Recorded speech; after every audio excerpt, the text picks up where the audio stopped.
preciso me esconder, Deus de graça, Deus bondoso, que haja luz, abra meus olhos, Jesus, purifica meu coração, sopra meu viver, faz o teu querer.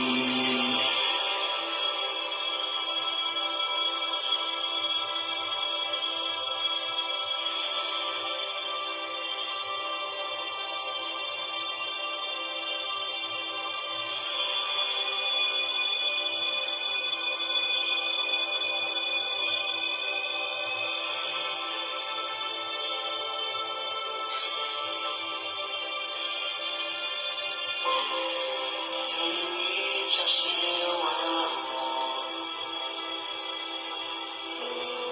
sem reservas me aceitou, Deus eterno, Deus de glória.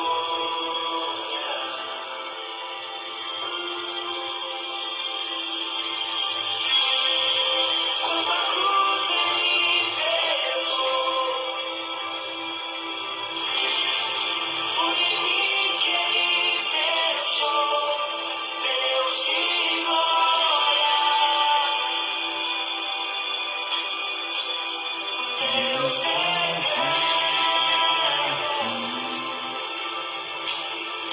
que haja luz, abra meus olhos, Jesus, purifica meu coração, sopra meu viver,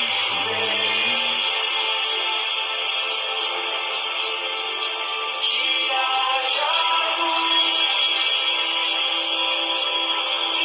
liberdade tenho na cruz, meu desejo é te conhecer, brilhar no meu viver, faz o teu querer.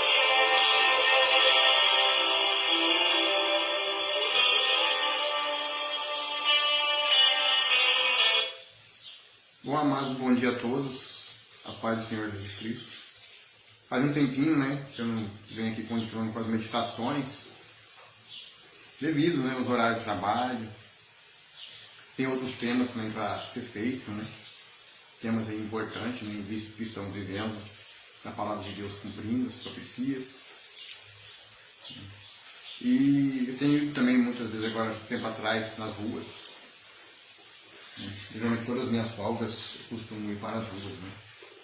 Hoje está chovendo, não tem como ir. Então a gente aproveita aqui dentro de casa mesmo, né? Para a gente continuar, né? Trazer aqui mais uma mensagem, meditando aqui a parábola, né, do semeador, né? Mateus capítulo 13. Agradecer aqui nesta manhã a presença de Deus, né? Essa chuva abençoada, né? As comportas do céu que o Senhor tem derramado sobre nós, né? Tanto sobre justos e injustos. A bênção de Deus, né? Hoje que uma chuva boa, abençoada, para a honra e glória do nosso Deus soberano, né? Vamos meditar aqui, amados, esse capítulo 3 de Mateus, falando sobre as parábolas do semeador, né? Naquele mesmo dia, Jesus saiu de casa e foi se assentar à beira-mar. Uma grande multidão reuniu-se ao seu redor, e por esse motivo entrou num barco e assentou-se. E todo o povo estava em pé na praia. Jesus ensinou-lhes muitas coisas por meio de parábolas, como esta: eis que um semeador saiu a semear. Alguns realizavam a semeadura. Parte dela caiu à beira do caminho. E vindo as aves, as devoraram. Outra parte caiu em terreno rochoso, onde havia uma fina camada de terra, que logo brotou, pois o solo não era profundo. Porém, quando veio o sol, as plantas se queimaram, e por não terem raiz, secaram. Outra parte caiu entre os espinhos. Estes, ao crescer, sufocaram as plantas.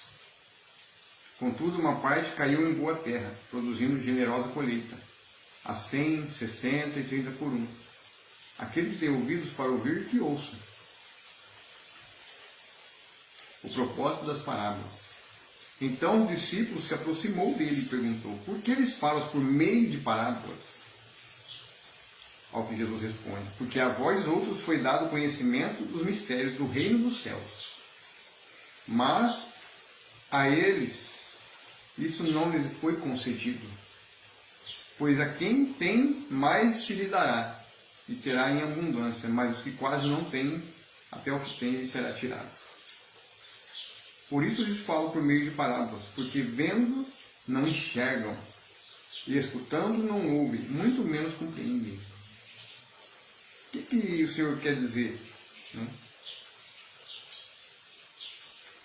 Continuando aqui, vamos continuar com o versículo 14. Neles se cumpre a profecia de Isaías. Olha o que o Senhor Jesus fala. Ainda que continuamente estejam ouvindo, jamais entendereis. Mesmo que sempre estejais vendo, nunca perceberão. Então, o que acontece? O que o Senhor quer dizer aqui nesse versículo 13 e 14? Por que Jesus falava por meio de parábolas? Porque mesmo vendo, eles não enxergavam. Mesmo escutando, eles não ouviam. Muito menos compreendiam. Ou seja, muitos ouviram, mas não percebiam, não mudavam seus comportamentos, não entenderam o propósito do reino. Se a gente olhar no Antigo Testamento, quantos profetas o Senhor não usou para pregarem para o povo dele? O próprio povo de Deus ali. É como diz Jesus, Antes vieram de mim ladrões e salteadores, mas não ouviram. Não quiseram que mandar. Ele teve que mandar o filho dele. E mesmo assim, ainda, o coração endurecidos. Por isso que ele falava em parábolas, porque muitos não iam compreender. Porque muitos, mesmo escutando, não enxergavam, e não ouviam, Não ouvem, quer dizer, E muito menos compreendiam. É onde Jesus fala dessa profecia. Neles muito menos compreendem, ainda que continuem estejam ouvindo, jamais entenderão, mesmo que sempre estejais vendo, nunca perceberão. Posto que o coração deste povo está petrificado. Olha, petrificado, coração de pedra. De má vontade escutaram com seus ouvidos e fecharam seus olhos para evitar que enxerguem com os olhos. Ouçam com os ouvidos, compreendam com o coração, convertam-se e sejam por mim curados. Jesus veio para curar, Curar não só das nossas enfermidades, mas abrir os nossos olhos, abrir os nossos ouvidos,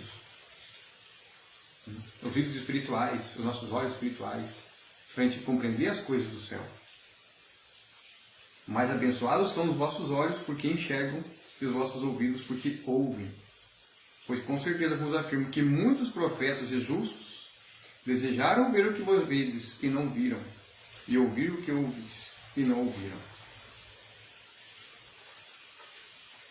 Jesus explica essa parábola. Portanto, atentai para o que significa a parábola do semeador. Quando uma pessoa escuta a mensagem do reino, mas não a compreende, vem o maligno e arranca o que foi semeado em seu coração. Essas são as sementes que foram semeadas à beira do caminho.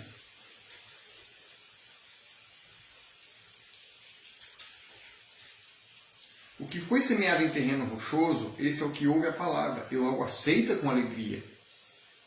Contudo, visto que não tem raiz em si mesmo, resiste por pouco tempo. E quando por causa da palavra chegam os problemas e as perseguições, logo perde o ânimo.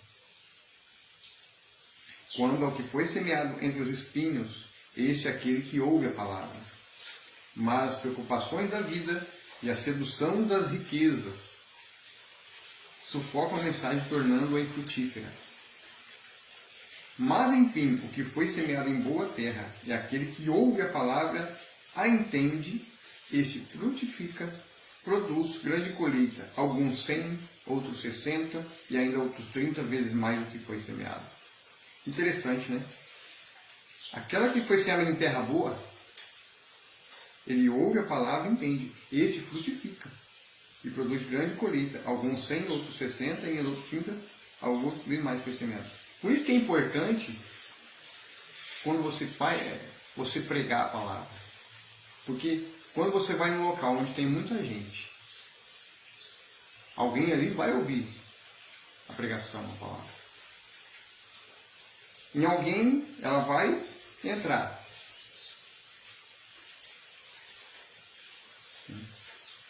Vai semear. Aí, alguns, o maligno vai arrancar. Por quê? Porque essa foi semeada à beira dos caminhos. O que foi em terreno rochoso, vai receber com alegria. Mas, contudo, na hora que vem os problemas, né, desanima. Agora, o que é semeado nos seus espinhos, esse é aquele que ouve a palavra. Mas as preocupações da vida, a sedução das riquezas, das coisas materiais, né, sufocam a mensagem, tornando infrutífera. A pessoa não produz. Agora, o que é em terra boa, aquele que ouve a palavra entende, este frutifica e produz grande colheita. Uns 100, outros 60. Então, aquela terra boa, quando você prega um evangelho, quando você prega a mensagem do reino, aquela terra que é boa, a palavra lá entra no coração. Ela é semeada. Ela vai entender, ela vai compreender, ela vai começar a buscar, ela vai começar a querer mais a palavra. Vai querer saber mais. O que ela vai fazer? Vai começar a ler, vai começar a buscar. Então aquela terra boa ali, ela vai começar a produzir. Você semeou, você lançou a semente.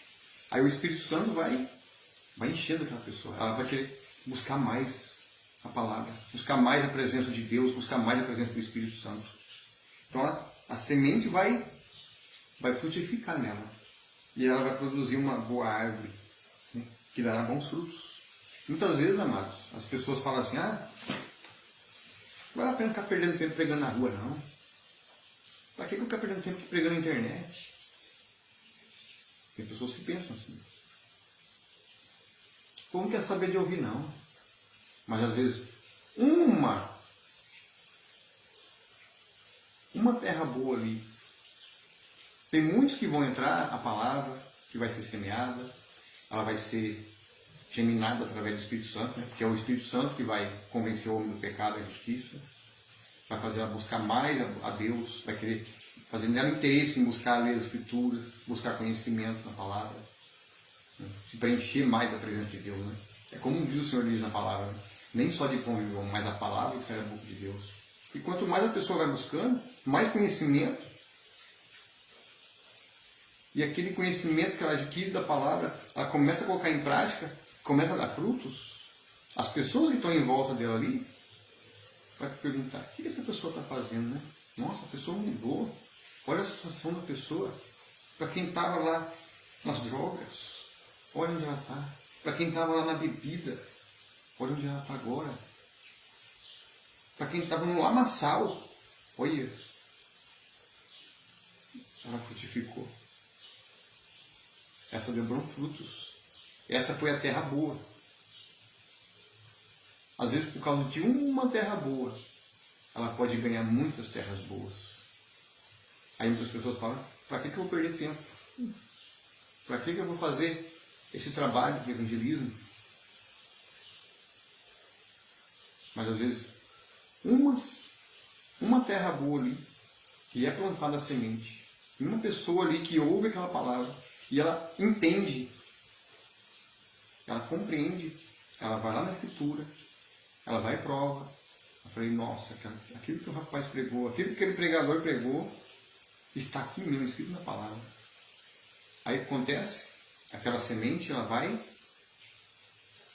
crescer, aquela árvore vai produzir bons frutos. Ela vai crescer. E através daquela árvore ali, Deus pode fazer muitos frutos para o reino de Deus. Aí eu falo, mas será que não vale a pena você pregar a mensagem do reino de Deus? Às vezes você pensa que não vai ter frutos. Aí você pensa assim, mas eu não estou vendo frutos. Tem pessoas que falam assim, fica perguntando, cadê seus frutos? Não sei. Eu não preciso justificar para alguém os frutos desse trabalho de evangelismo. Quem me justifica é o Senhor. Eu não preciso saber quem está. Mas é o Senhor, sabe? O Senhor sabe todas as coisas. Às vezes, através da sua mensagem. Lembra de Jonas? Jonas pregou para uma cidade inteira. Pregou ira de Deus. Pregou juízo. Pregou que Deus ia destruir aquele lugar se o povo não se arrependesse. Simples palavras. Ele não pregou a Bíblia inteira. Ele pregou, se não se arrependerem das vossas maldades e iniquidades, Deus vai destruir essa cidade. Pregando um nível. No entanto, 120 mil almas foram salvas. Já pensou? Uma simples pregação de juízo. 120 mil almas se converteram ao Senhor. Será que não vale a pena, às vezes, fazer pregação na rua? Naquele lugar não tem muita gente, multidão. Às vezes uma palavra, uma semente, às vezes uma árvore boa ali, Deus pode fazer dela muitos frutos. Na casa dela, nas vizinhanças daquela pessoa. A gente não sabe. Então muitas vezes não adianta você fazer aquela loucura assim, não, eu quero ganhar o mundo inteiro. Eu vou ganhar o mundo. Você acaba perdendo a sua salvação. Né? O que acontece? Não é ganhar o mundo inteiro, mas uma mensagem que você prega. Um dia que você tira para o Senhor, vai lá na rua, evangeliza uma pessoa, ou de boca em boca, pessoalmente, ou através de uma caixinha de som com uma pregação, uma mensagem. Uma pregação pode salvar muitas almas. Você imagine muitas almas. Você prega lá arrependimento, falando que Jesus está voltando, falando que as profecias vêm se cumprindo. Está aí na cara, os tempos estão acontecendo. As pessoas, às vezes, tem pessoas que não gostam de ouvir. Tudo bem, tem. Tem pessoas que estão falando que é uma afronta. Não. Está dentro da palavra. Profecia se cumprindo. Às vezes uma mensagem, muitas almas são alcançadas. Aí você pergunta assim, será que você não está dando fruto? Às vezes você pensa que pode não estar dando fruto.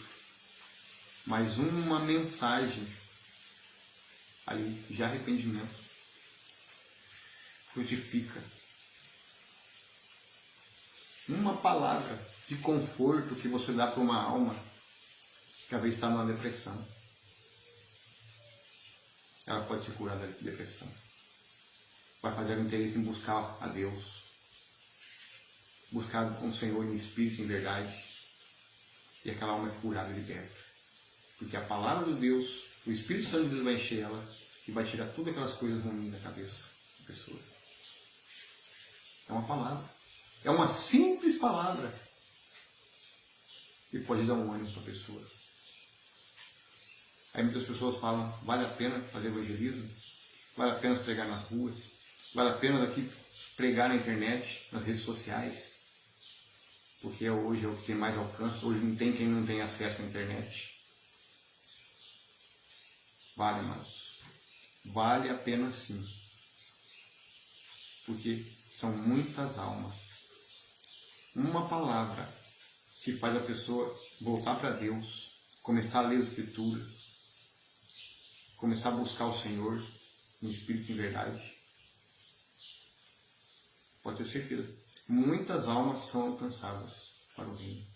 Então, eu não sei de quantas pregações que eu fiz. nas ruas ou aqui. Eu não sei quantas sementes ali ouviram. Eu não preciso saber, quem precisa saber é Deus, é o Pai. Ele sabe todas as coisas. E quem gemina, você semeia a palavra, você lança a semente. O Espírito Santo vai geminá-la no coração. E depois vem os anjos, né? Vem os ceifadores que colhem, né? Vem a colheita. Como diz aqui, né?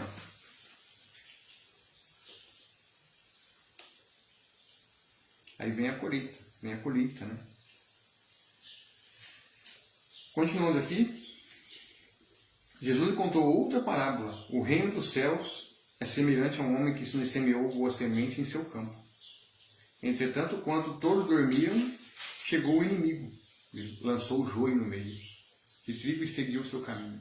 Assim, quando o trigo brotou e formou espigas, o joio também apareceu. Os servos do dono da plantação foram até eles perguntaram: Senhor, não semeaste boa semente no teu campo? Então, de onde vem o joio? Ele, porém, respondeu: o inimigo fez isso. Então os servos propuseram: Senhor, queres que vamos e arranquemos o joio? E o Senhor responde: não, pois ao tirar o joio podereis arrancar juntamente com ele o trigo. Deixai-os crescer juntos até a safra.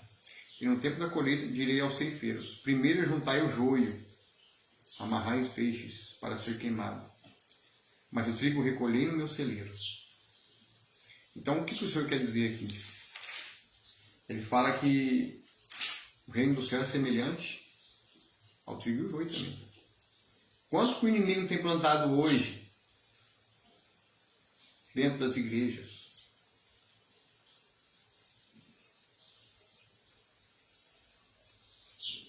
Pensa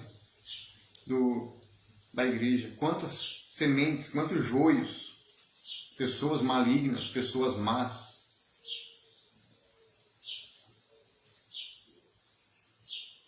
Quantos joios não tem no meio hoje? Então o que acontece? Deus vai esperar o quê? Até que o joio cresça. Porque tem igrejas, Deus vai separar, né, o joio do trigo. Eu não falo templos, igrejas, pessoas. Deus vai tirar o joio, primeiro vai deixar amadurecer até a safra.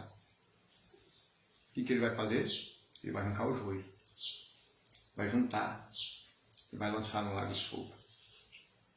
Mas o trigo vai ser guardado no seu celeiro. O trigo o Senhor vai guardar, vai trazer, tipo assim, vai levar para o deserto, né? Vai sustentar a igreja. E hoje nós vemos de exemplos. Eu tiro exemplo aqui que nós estamos vivendo hoje, presenciando essa bênção maravilhosa, aqui nessa chuva, né? Abençoada pelo nosso Deus soberano.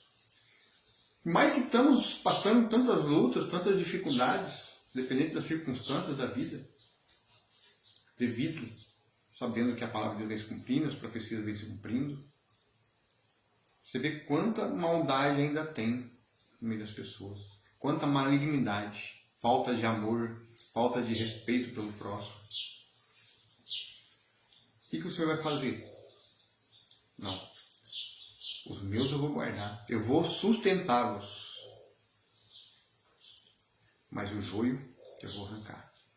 O que pratica maldade, o que pratica injustiça, que não tem amor ao próximo, que não tem respeito à família, é o que estamos vivendo hoje.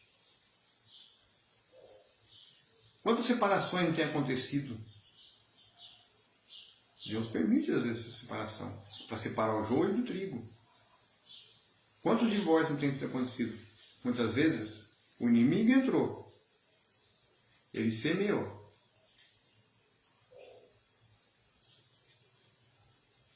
Se o Senhor vem, eu vou separar o joio do trigo. Aquilo que é bom eu vou separar, aquilo que é mal eu vou lançar no lago, eu vou queimar. Então essa parábola se refere a isso. Deus vai separar os que são bons e os que são maus. Os bons o Senhor vai guardar. o Senhor vai prover, o Senhor vai sustentar até a volta dele, até a vinda gloriosa dele. Mas os maus, o que o Senhor vai fazer? Vai passar juízo, vai sofrer juízo aqui nessa terra. É como diz, né? Aí vem os selos, vem as trombetas, depois vem as taças da ira. Então Deus vai fazer o quê? Vou guardar aqueles que temem, aqueles que me adoram, aqueles que me obedecem, aqueles que amam teu próximo, aqueles que amam a tua família, aqueles que têm amor pelo próximo. Então Deus vai fazer o quê? Vai guardar. Opa, isso eu vou guardar, isso aqui esses são meus. Mas aqueles que não têm respeito à família, não respeitam o próximo, não tem amor, não tem misericórdia, esse Senhor vai fazer o quê? Eu vou arrancar. Esses são os joios. E o que nós vemos hoje, no dia de hoje, e que nós vivemos nesse mundo sistema? Quem que está sendo joio hoje? Pessoas que são contra a família, que são contra os princípios, que são contra os valores. As pessoas que são contra os princípios, os valores de Deus, que são contra isso, que é esse sistema que nós vivemos hoje, né? É o espírito do anticristo agindo. Aí tem pessoas que apoiam isso. Tem pessoas apoiando o feminismo, tem pessoas apoiando contra a família, contra a vida, apoiando o aborto. Esses são joios. São joios. Então Deus está esperando o quê? Amadurecer até ele falar, vamos arrancar o joio. Arrancou o joio, vai juntar na palha. Vão ser lançados no lago de fogo, vão ser queimados. Porque é contra a vida. É contra a família. O que o inimigo fez na pandemia? Primeira coisa que o sistema fez, né? O espírito do anticristo, né? Usou, né? Do caos, do medo, do pânico. Usou do meio político. Usa da religião, sabe? Briga por causa de religião.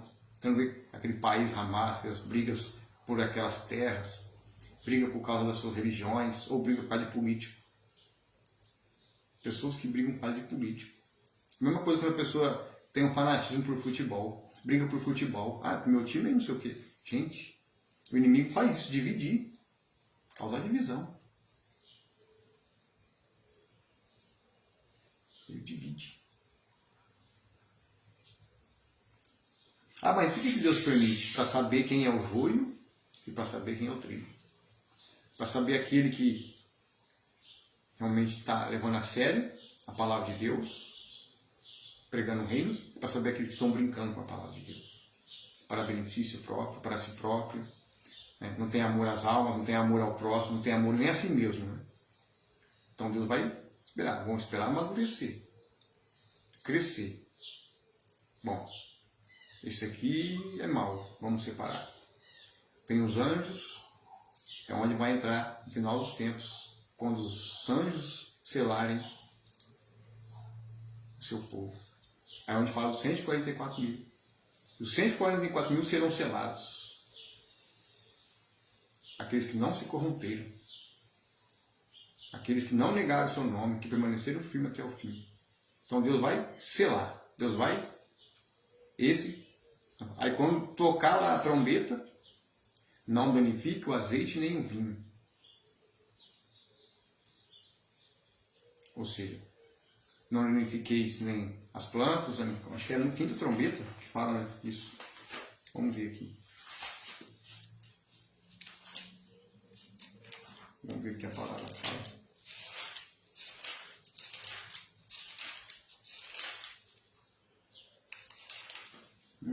A quinta trombeta, vamos ver aqui.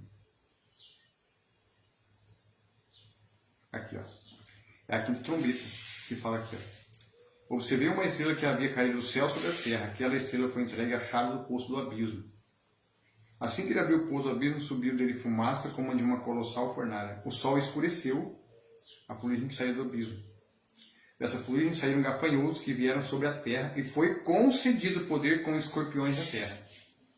Contudo, eles receberam ordens para não danificar a relva, ou seja, tudo, nem qualquer planta ou árvore, mas somente aqueles que não havia recebido o selo de Deus em suas frontes. Foi-lhe concedido poder para matá-los, para provocar tormentos durante 5 meses. Foi-lhe de poder para matá-los, mas para provocar tormentos durante 5 meses. E a aflição que eles sofreram era causada como picada de um escorpião. Assim, naqueles dias, as pessoas procurarão a morte, todavia não a encontrarão. Desejarão morrer, mas a morte fugirá deles. Então, aqui que ele fala, né? Ele deu ordem para não destruir nem a relva, nem as plantas.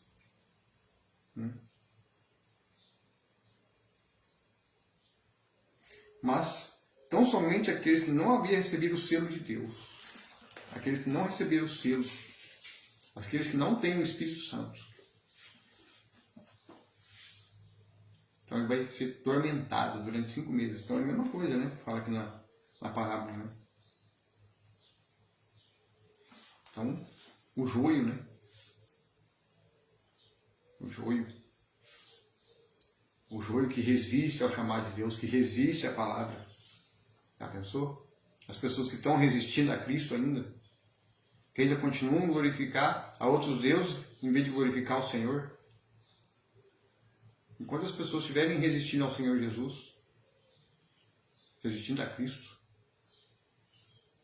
vão sofrer consequências. Porque Ele deu a vida por nosso pecado, Ele pagou um alto preço por nós.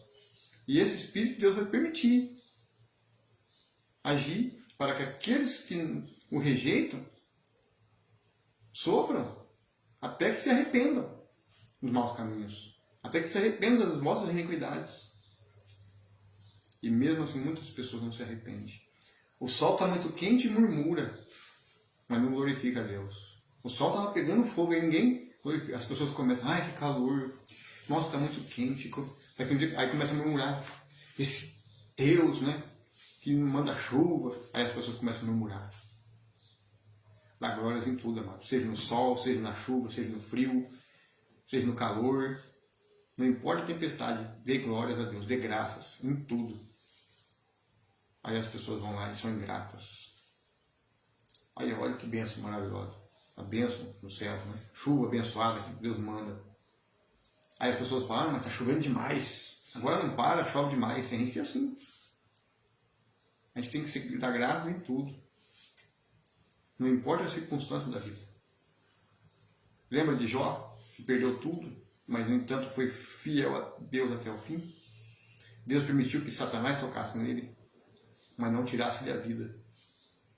Às vezes as pessoas podem estar passando por certas provas assim, mas Deus permite, para que a pessoa, para ver a fé da pessoa, para ver se ela realmente teme a Deus, para ver se ela é obediente a Deus, para ver se ela realmente tem a fé mesmo em Jesus Cristo. Então as provações da vida servem para nos moldar, para moldar o ser humano, para moldar o caráter do homem. As provações não são para prejudicar a pessoa. O Senhor sabe todas as coisas. Ele faz para moldar aquela pessoa. Então a pessoa vai sofrer consequências. Sofre enfermidades, perdas materiais. Mas a pessoa permanece na fé em Cristo. É isso que é importante. É permanecer em Cristo. É permanecer na palavra. Mesmo que seja dolorido. É permanecer firme até o fim. É onde Deus vai separar aqueles que são deles e aqueles que não são dele. É a separação do trigo e do joio. Continuando aqui. Agora aqui é a parábola do grão de mostarda, né? Outra parábola ainda propôs Jesus dizendo: o reino dos céus é como um grão de mostarda, que um homem tomou e plantou em seu campo. Embora seja menor dentre as sementes, quando cresce e chega a ser maior das plantas, se torna uma árvore linda, né? De maneira que até as aves do céu vêm aninhar-se em seus ramos. Outra parábola aqui é do fermento, e contou-lhes mais outra parábola. O reino do céu é semelhante ao fermento, que uma mulher pegou e misturou em 3 medidas de farinha até que toda a massa ficou levedada. Todas essas coisas falou a Jesus multidão por meio de parábolas, e nada lhe dizia sem usar palavras enigmáticas, e cumpriu o que fora dito pelo profeta: abrirei em parábolas a minha boca, proclamarei coisas ocultas desde a fundação do mundo. Jesus explica a parábola do joio. Então Jesus despediu a multidão e foi para casa. Seus discípulos aproximaram-se e lhes pediram: explica-nos a parábola do joio na plantação. E Jesus explicou: aquele que semeou a boa semente é o Filho do Homem, Jesus. O campo é o mundo, e a boa semente são os filhos do reino. O joio representa os que pertencem ao maligno. O inimigo que semeou o joio é o diabo. A colheita é o final desta era, e os ceifeiros são os anjos. Olha aqui. Da mesma maneira que o joio é colhido e jogado ao fogo, assim será no fim desta era. O Filho do Homem mandará os seus anjos, e eles ceifarão do seu reino tudo o que causa tropeço, e todos que praticam maldade. Então, é onde entra, né, quando Jesus voltar, né? Fala assim que vai ser como no dia de Noé. Dá para entender essa parábola que ela encaixa. Porque que fala, ó. Da mesma maneira que o joio é colhido e jogado ao fogo, assim será no fim desta era. O Filho do Homem mandará os seus anjos, e eles ceifarão do seu reino tudo o que causa tropeço. Ceifar é tirar. Tirar. Né? Tudo que causa tropeço, e todos que praticam o mal. E eles lançarão na fornalha ardente, e ali haverá pranto e ranger de dentes. Então os justos reluzirão como o sol no reino de seu Pai. Aquele que tem ouvidos para ouvir, que ouça. Então aqui ele encaixa aquela passagem. Assim como nos dias de Noé, comiam, bebiam, davam casamento, e veio o dilúvio e levou a todos.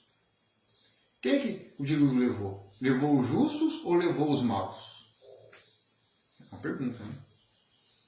O dilúvio levou quem? Os maus. Noé ficou salvo, né? Em terra, né?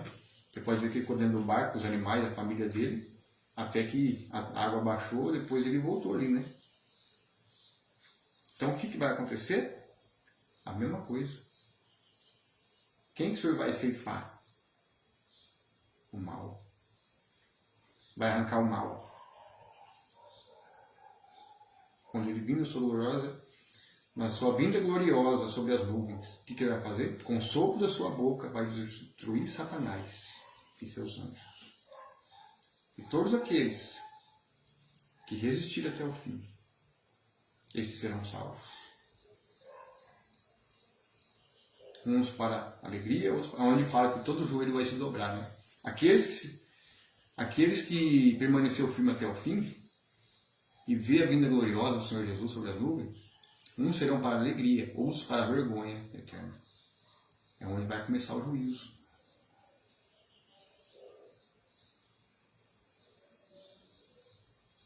Aí vai ter o juízo. Aí aqueles que o Senhor ficou firme até o fim, Deus vai tirar. Opa, vamos levar agora, vamos proteger um lugar, que agora o juízo vai ser aqui na terra. As taças da ira vai ser derramada. Porque não deram ouvir a palavra de Deus. Então, aqui fala, né, que todo mal, né, tudo que causa tropeço, pratica maldade, Deus vai arrancar. Deus vai fazer o que depois, no final, todos os tempos que o Apocalipse fala, né, que Deus vai purificar essa terra. Aí aqueles que morreram em Cristo vão ressuscitar para alegria. E aqueles que alguns ressuscitarão para a vergonha, assim como aqueles que subirão para a alegria, outros ficarão, né, para a vergonha. Então Deus vai fazer o que? Vai tirar, vai arrancar a maldade. Porque o pecado aí não existe. Por mais que você conheça a palavra, por mais que você conheça a Cristo, somos sujeitos a pecar. Todos pecaram, todos estão destituídos da glória de Deus. Não existe um justo nessa terra aqui. Mas Deus faz o quê? Purificar. Só Jesus pode arrancar o mal do nosso coração. Só Jesus pode tirar o mal do nosso coração. Pode nos purificar, pode moldar o ser humano. Por isso que muitas vezes as pessoas passam por situações na vida. Deus está permitindo para que a pessoa seja moldada. Por quê? Porque Deus não quer perder aquela alma. Porque conhece o coração, conhece os pensamentos daquelas pessoas. Mas ainda existe o mal, né? Existe o pecado, né? Aquele pecadinho de estimação, aquele pecadinho que não agrada o Senhor, aquele pecadinho que gosta da mentirinha, aquele pecado que a pessoa às vezes faz que ainda não agrada a Ele, porque no reino do céu a gente não vai entrar lá de qualquer jeito, né? Então Deus vai permitir até que a pessoa seja moldada. E aqueles que praticam a maldade mesmo, iniquidade, que não tem amor, não tem misericórdia, não tem respeito à família, não tem respeito pelo próximo, não tem amor, não tem misericórdia, Deus pode ter certeza, esses daí pode ter certeza que Deus vai arrancar. E esses vão ser queimados no lago de fogo. Então os justos reluzirão como o sol no reino de seu Pai, e aquele que tem ouvidos para ouvir que ouça.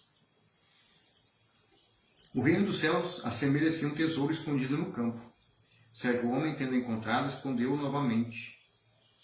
Então, transbordando de alegria, vai e vende tudo o que tem e compra aquele terreno.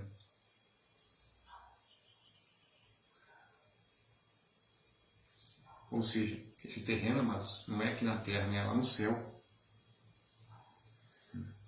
Muitas pessoas às vezes procuram juntar tesouros na terra, achando que aqui nós vamos ter tudo, né? Aqui nessa terra aqui. Mas o maior tesouro a gente tem que guardar lá no céu. Como a gente adquire esse terreno no céu? Praticando o reino, praticando o amor, praticando a misericórdia, praticando a justiça, vivendo a palavra, praticando a verdade. Então, isso é você juntar tesouro no céu, onde os ladrões não minam, não roubam, né? Onde a traça não corrói. Agora aqui nessa terra, tudo que a gente junta, seja dinheiro no banco, casa, imóveis, carro, tudo que a gente tem, isso aqui vai ficar. Mas o maior tesouro a gente tem que acumular no céu, com nossas ações, nossas atitudes. Então, não tem o melhor terreno que você compra lá no céu. Aqui, pode esquecer. Você pode comprar 10 terrenos aqui, não adianta nada. Você tem 10 terrenos, aí tem 10 casas de aluguel. Fica adiante. Você tem 10 fontes de renda. E o tesouro no céu? O que você tem acumulado para o céu? Tem isso, né? Da mesma maneira, o reino dos céus é como um negociante que procura pérolas preciosas. E assim que encontrou uma pérola valiosa, foi, vendeu tudo que tinha e a comprou. Interessante, né? O cara às vezes acha uma pérola preciosa. Ele vai lá e vende tudo que tinha e compra, né? É a mesma coisa, né? É uma pérola, né? Você encontrar o reino do céu. Você vende tudo que você tem só para poder fazer parte do céu.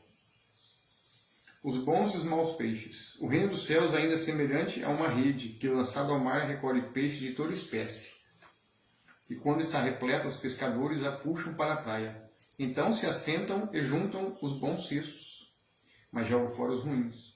Assim também ocorrerá no final desta era. Chegarão os anjos e irão separar os maus dentre os justos.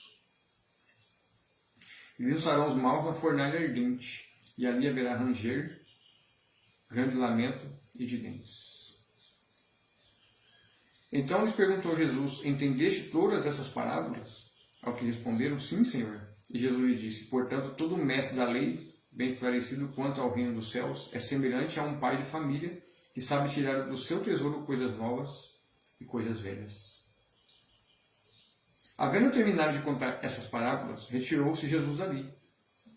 Chegando em sua cidade, começou a ensinar o povo na sinagoga, nos templos, né? De tal maneira que as pessoas se admiravam e exclamavam: de onde vem tanta sabedoria e esses poderes para realizar milagres? Ora, não é esse o filho do carpinteiro? O nome de sua mãe não é Maria? E dos seus irmãos Tiago, José, seu irmão Judas? Olha que interessante. Aqui no versículo 55 mostra, né? Ora, não é esse o filho do carpinteiro, José? O nome da sua mãe não é Maria, a Virgem que deu à luz ao Messias? E dos seus irmãos, Tiago, José, Simão e Judas? Olha aqui, ele não falou discípulos, ele falou irmãos. Sabia que Tiago, José, Simão e Judas eram filhos de Maria? Fora as irmãs que ele tinha. Jesus tinha irmãs. Eu vi aqui onde fala na passagem aqui. Tem Marcos. Vamos aqui em Marcos. Aqui, ó. Marcos capítulo 3. Do versículo 31 ao 35. A gente prova aqui que Jesus tinha irmãos. Maria teve filhos com José. Aí quebra essa doutrina da virgindade perpétua dela. Ela foi virgem até o nascimento. Lá em Mateus 1, 28 fala. E José não a coabitou até o nascimento do Messias. Vamos aqui, ó. Jesus, sua mãe e seus irmãos. Foi quando chegaram a mãe e os irmãos de Jesus, e ficando lá de fora, mandaram alguém chamá-lo. E havia um grande número de pessoas sentadas em torno dele. E lhe avisaram: olha, tua mãe, teus irmãos e tuas irmãs estão lá fora e buscam por ti. Então ele respondeu com uma questão: quem é minha mãe e os meus irmãos? E repassando o olhar a todos que estavam sentados ao seu redor, declarou: aqui estão minha mãe e meus irmãos, pois aquela pessoa que fizer a vontade de Deus, esse é meu irmão e minha mãe. Então aqui ele fala o quê? Quem estava com ele ali? Os discípulos e o povo ali rodeado em volta dele. São aqueles que fazem a vontade de Deus. O que os discípulos estavam fazendo? Junto com Jesus, aprendendo tudo com ele para poder fazer a vontade de Deus. E quem estava lá fora? Maria, os irmãos de Jesus e as irmãs. Então aqui prova que Maria teve sim mais filhos. Infelizmente, né? A religião esconde, né, algumas verdades da gente, né? Então aqui prova, né? É uma prova, né? Aí continua aqui. Portanto, de onde teve todos esses poderes? E ficava escandalizados por causa dele. Entretanto, Jesus lhe afirmou: não há profeta sem honra, a não ser em sua própria terra, em sua própria casa. E Jesus ali não realizou muitos milagres por causa da falta de fé daquelas pessoas. Então, muitas vezes, o profeta ele não é honrado em sua própria casa. Muitas vezes, não sei se aconteceu com você, já aconteceu comigo, né? Às vezes acontece um milagre, uma cura, uma libertação. Aí você vai ali e testemunha ali para as pessoas da sua família, e as pessoas falam: ih, lá vem ele. Lá vem ele com suas histórias. As pessoas muitas vezes não acreditam no sobrenatural de Deus. Eu já tive curas pessoais em secreto com Deus. Livramentos de acidentes, milagres, né? O Senhor me livrou. Então, muitas vezes as pessoas não acreditam. Muitas vezes as pessoas não têm fé. É o que está faltando hoje mais nas pessoas. É a fé em Jesus. É a fé no poder sobrenatural de Deus. Por isso que muitas vezes os milagres não acontecem. Porque a pessoa não acredita. Às vezes você tem um dom, você que está ouvindo, às vezes você tem um dom, você tem até unção, mas às vezes o milagre não acontece por quê? Porque as pessoas olham: esse cara me curar? A pessoa já duvidou. Como que o milagre vai acontecer? Se a pessoa não acredita. Se a pessoa não tem fé. Se a pessoa não tiver fé, como que o milagre vai acontecer? Então, é Jesus que vai curar. A pessoa vai usar aquela pessoa, a unção que ela tem, através dela, Deus vai fazer o milagre. Seja por imposição de mãos, né? Eu já tive curas pessoais mesmo aqui, com experiência, orando em espírito. Todo mundo tem essa fé. Só basta aplicá-la, né? Botar em prática. Né? Deus é espírito. Quando você ora em espírito para Deus, se você tiver alguma enfermidade, qualquer enfermidade, se você profetizar, determinar com fé a cura, pode ter certeza que o milagre vai acontecer. Se a pessoa não tiver em pecado, se a pessoa reconhecer seus pecados, suas falhas, né, humanas. Nós temos, né, ninguém é perfeito, né, perfeito é só o Senhor. Mas se a pessoa confessa e se humilha diante de Deus, tem ali uma oração em espírito e em verdade, professa a sua fé, profetiza ali em espírito de oração. Se a pessoa tiver uma doença ou algum problema de saúde ali, some. Por quê? Porque é espiritual. Muitas vezes eu já tive dores de cabeça. Às vezes, sabendo que eu vou num lugar fazer uma obra, pregar o evangelho, às vezes começa de repente a ter uma dor aqui, uma dor de barriga aqui, uma dor de cabeça. A gente sabe que é espiritual, porque o inimigo ele vai criar situações para você não fazer. O que você vai fazer? Senhor, eu repreendo esse mal em nome de Jesus. Senhor, eu repreendo essa dor de cabeça em nome de Jesus. Usa a autoridade e a fé. Por quê? Porque é espiritual, é o maligno ali tentando criar situações para você pensar, eu vou impedir esse cara tá falando demais. Esse cara está acordando o povo. Então o inimigo vai criar situações, vai criar barreiras. Aí é onde a gente tem que ver a nossa fé.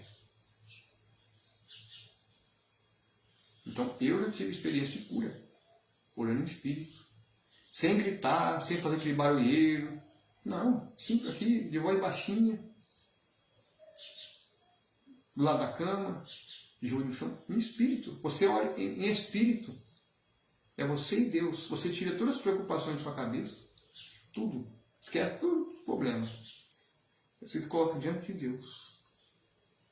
E deixa Deus agir ali. Você vai sentir a presença de Deus. Você vai sentir o poder sobrenatural do Senhor. E tudo que você tiver, enfermidade, coisa ruim, opressão espiritual, você repreender e você profetizar a cura, a libertação, Deus vai fazer. Porque Deus é espírito. Nós somos corpo, alma e espírito. Então Deus é o seu espírito com o espírito de Deus. Tem uma ligação. Por isso que quando o homem morre, né, o espírito volta para Deus, nossa carne, né, vai para a terra, né, vai para o pó, né, da onde viemos, e a alma que vai ficar lá desse, né? A alma não vai ficar no purgatório, purgando.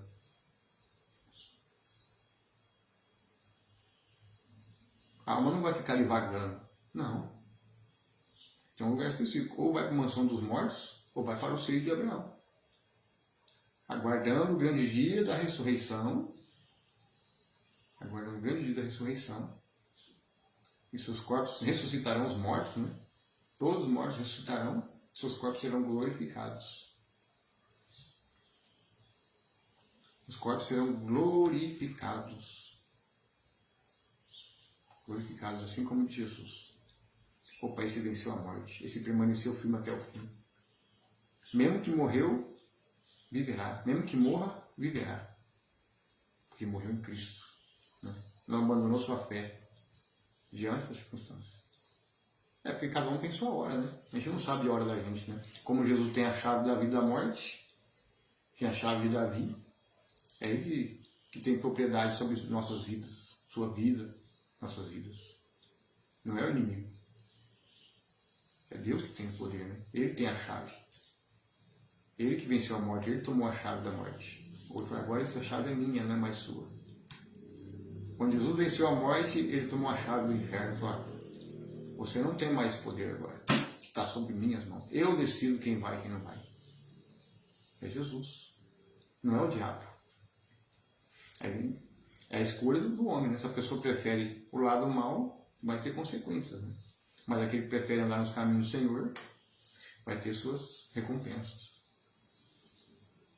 Então vai de cada um, né? A pessoa escolheu o caminho, né? Qual caminho seguir? O de Cristo? Estreito, apertado, difícil, cheio de espinhos? Ou prefere o largo, espaçoso, fácil, né? Onde você tem riquezas que levam à perdição. Então, qual caminho seguir? O fácil, que pode levar à perdição, vida boa, né? Não, eu tenho tudo, não preciso de mais nada, eu tenho conta bancária gorda, eu tenho carrão do ano, eu passeio onde eu quero, eu vou para qualquer lugar do mundo, eu tenho os melhores apartamentos, é espaçoso, né? Oh, eu estou bem, todas as suas riquezas aqui. O que aconteceu com o rico que foi para o inferno, né? E o pobre Lázaro, né? Que Jesus levou para o seio de Abraão. Aquela parábola, né? O rico sentiu sede, né? Existe um abismo, né? Entre o seio de Abraão e a mansão dos mortos, o fogo, né? O inferno. Né? Então a pessoa às vezes prefere o largo, o espaçoso, tem tudo, mas não tem Deus, mas não tem Jesus como Senhor da vida dele. Às vezes você tem um caminho estreito, dificultoso, cheio de lutas, cheio de provações, é cheio de espinhos e amargoso, passando batalhas, mas que vai te levar para a vida eterna. E que adianta ter a vida espaçosa e larga, fácil, e perder a sua alma, ou preferir um largo difícil, estreito, apertado, mas que te leva para a vida eterna. É uma forma de a gente analisar, né, situações. Amém? Então, mas eu quero aqui agradecer, né, por mais este dia aqui, essa mensagem, essa palavra. Essa palavra aqui serve para nos edificar, né? Serve para nós também, né, que estamos fazendo aqui. A palavra, quando a gente faz a pregação, traz a mensagem aqui, não é só para edificar quem está ouvindo a mensagem, mas para a gente também edifica. Serve para a gente também, né, analisar nós também. Muitas pessoas acham que a gente é assim, esse cara aí está fazendo isso para se aparecer, não. Isso aqui serve para edificar também, gente. Para a gente analisar nós também, a todos, né? E possamos estar firmes aí diante de tudo que estamos vivendo, né? Até a volta gloriosa do nosso Mestre, né? O Rei Jesus. Aquele que um dia se fez homem aqui no meio de nós, está lá com grande poder e glória direito do Pai. Né? A nossa esperança, né? Nós temos que ter esperança, né? Não esperar em homens. Homens são falhos, né? Homem tem falhas, mas esperar no Cristo, né? No Salvador, né? Que um dia virá com poder e glória. Amém? Então aí quero te agradecer, né? A presença de Deus, em meu lugar, a presença das pessoas que ouviram a mensagem, compartilhar aí a mensagem, curtir, compartilhar para outras pessoas, para que mais almas sejam alcançadas pela palavra de Deus. Amém? Louvado e exaltado seja o nome do Senhor, né? Para todos sempre. E que a graça e a paz acompanhem a todos. Dê um ótimo dia e um ótimo trabalho, né?